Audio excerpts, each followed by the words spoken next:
late one night in the castle of the Chicken McNuggets. What are you making? Sauce. We're using my mummy's recipe. Mummy, This better be good. It'll be great. Does your daddy have a recipe? Hey, what's up guys? Welcome back to Retro Pop Planet. About 3 years ago, I started following an Instagram account called Filming in McDonaldland. It's run by Rich Seidelman. Rich was the creative art director and writer for McDonald's from 1979 through 2001 and oversaw the character concept design for McDonaldland and advertising team. You'll basically remember him from your childhood. And long story short, I started following the account and it was a lot of just really fun glimpses into McDonaldland, how they filmed the commercials, a lot of the artwork and design concepts that went into the commercials that we all grew up with. It just was a really fun trip. And there were a couple posts in particular about the McNugget Buddies, which I always thought were super cute, but it actually went into a little bit of the behind the scenes stuff. And they actually were rod puppets. So they actually had working mouths. They were very simple from a puppetry standpoint, but the creativity was boundless. And I was really intrigued by these because again, I grew up with these commercials. And from the outset here, I will tell you, I know nothing about puppetry. I don't know how to build a puppet. I don't know really what goes into it. But through this creative endeavor, I tried to teach myself certain things because you see, I really thought it would be fun to actually make a rod puppet, a McNugget Buddy replica prop. I thought it would be fairly simple to do. Boy, was I wrong.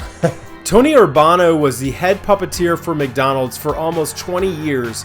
And during that time worked on a few smaller movies that you may have heard of, like, I don't know, are you familiar with Short Circuit, Flight of the Navigator, The Abyss, Men in Black, Blues Brothers 2000, Men in Black 2, and Team America World Police? On one of the photos, I actually left a comment. Rich got back with me. He actually sent me a message and told me exactly what they used and how they used it. They basically were constructed from foam, like a seat cushion. I bought mine at Joann Fabrics when it still existed. And I could see in the videos and some of the still imagery from the commercials that in one of the scenes, Ronald's fist is about the size of a McNugget. So I had a general idea of what size that I was going for. I sized the foam and took a pair of scissors to cut it down to my pattern. The static was bad with foam sticking to everything, which has me thinking I didn't get the right kind of puppet foam for this project. I pressed on and finally whittled down to a size and shape that started feeling like a McNugget Buddy. I then worked some of the facial features into the design, cutting open the mouth and rounding out the cheeks. The comment back to me said that they used a floral spray. Now I had no idea what floral spray was. Turns out it's spray that they use for like dried flowers or even fake flowers to give them a little bit more realism. And it's an acrylic based spray paint because you don't want to use oil on foam because it will actually melt the foam. But I couldn't find any. And in lieu of that, I first tried out some RIT dye thinking I'd be able to dye it because from some of the research I had seen, when they're making puppets, sometimes they use dye to get the fabrics the right color. Unfortunately, I didn't realize that I was not using a synthetic dye, and so it wasn't really for foam, and the results I got were really poor. I really wasn't pleased with this at all. I put it on the shelf for a couple months, and then one day I was in a store buying some crafting supplies for another project I was working on, and I saw that there were a whole line of different acrylic-based spray paints. Now, for all of the puppets, McDonald's actually had a color code. I do know what the color code was for the McNuggets, but the color that they used is either no longer sold as a floral spray because I couldn't figure out an exact match. And I was trying just different sprays. I was taking different colors. I was buying really sort of inexpensive spray paints, the small canisters, the larger canisters, and I was getting horrible results.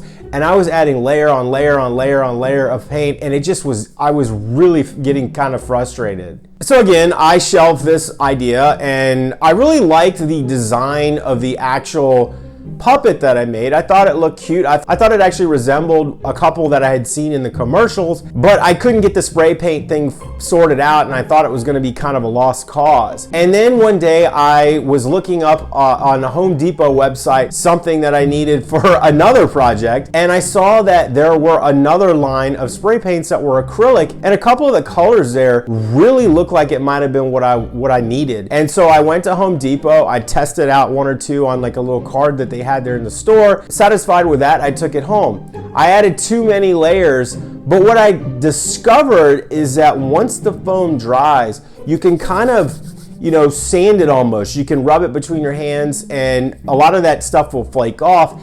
And the results that I was getting from this looked a lot more like the color you see on all the McNuggets throughout the decades that they actually produce these commercials. And then on another account that I followed, they posted a still photo from the 1990 Halloween episode. It was really cool. It was a Universal Monster themed McNugget commercial with Dracula and the Mummy and Dr. Frankenstein, the Bride of Frankenstein. It's a really fun commercial.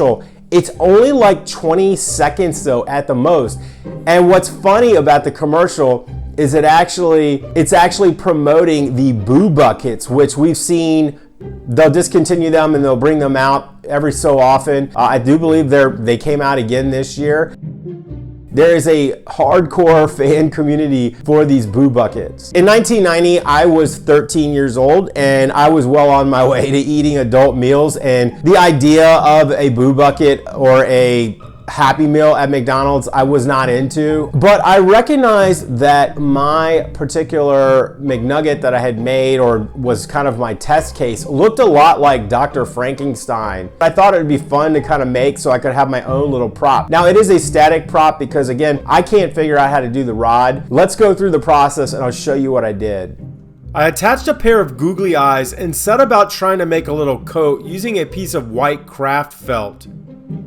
I found the best way was just to fit it over the body and use push pins to keep it in place while I found my creases and folds. In hindsight, I should have used floral wire so that I'd be able to easily adjust his collar, but since it's just going to be for display, this will work fine.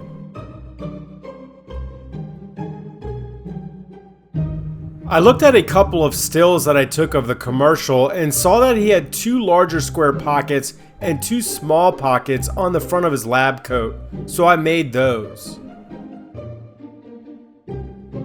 I then trimmed up some of the longer bits.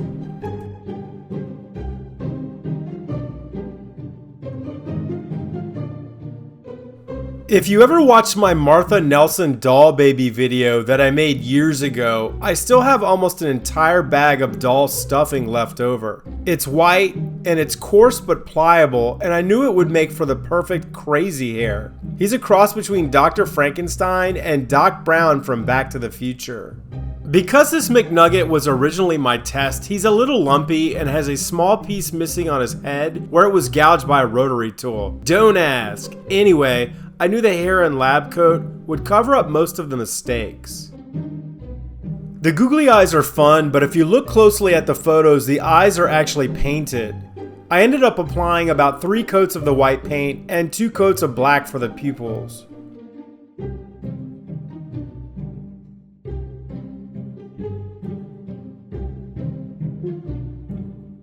I bought this thin silver ribbon from the craft store for his headband and used the same pushpin trick as the coat for fabric gluing it around his hairline. But I forgot to record this step. And it took me a minute to figure out what the puppeteers might have used for the head mirror, but it looks to be as simple as a metal thumbtack with most of the pins snapped off.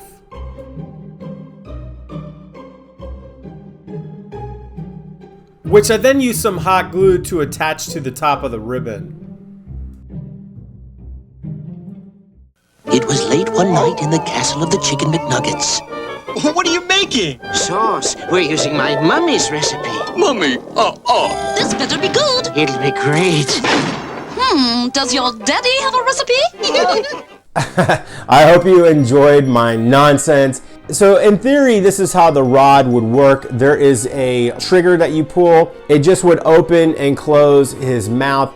I did paint the inside of his mouth, but it doesn't work. The action doesn't work. I'm still trying to determine how they did that because I think it would be fun to actually animate another one. But if you look at a lot of the backstage things, they did have some that were just on rods. They were more of a static puppet, and then they would have the ones that were the stars of the commercials. And over the years, they went from being just a shell, what I started with, to having clothes and outfits and personalities. I think that's what made it so fun. Anyway, guys, I hope you like this one. I'm glad I was able to finally finish it 3 years later, just in time for Halloween. Hopefully it triggered some really fun nostalgia for you. And if you know how I can make a rod puppet or how one of these would have been made, please send me a link or something that I can do some more research on, because I really want to learn how to do this. But if you like this video, please make sure you give it a like. Hit that subscribe button if you want to see more nonsense like this. And I'll see you guys on the next video. Oh wait, I started a new one.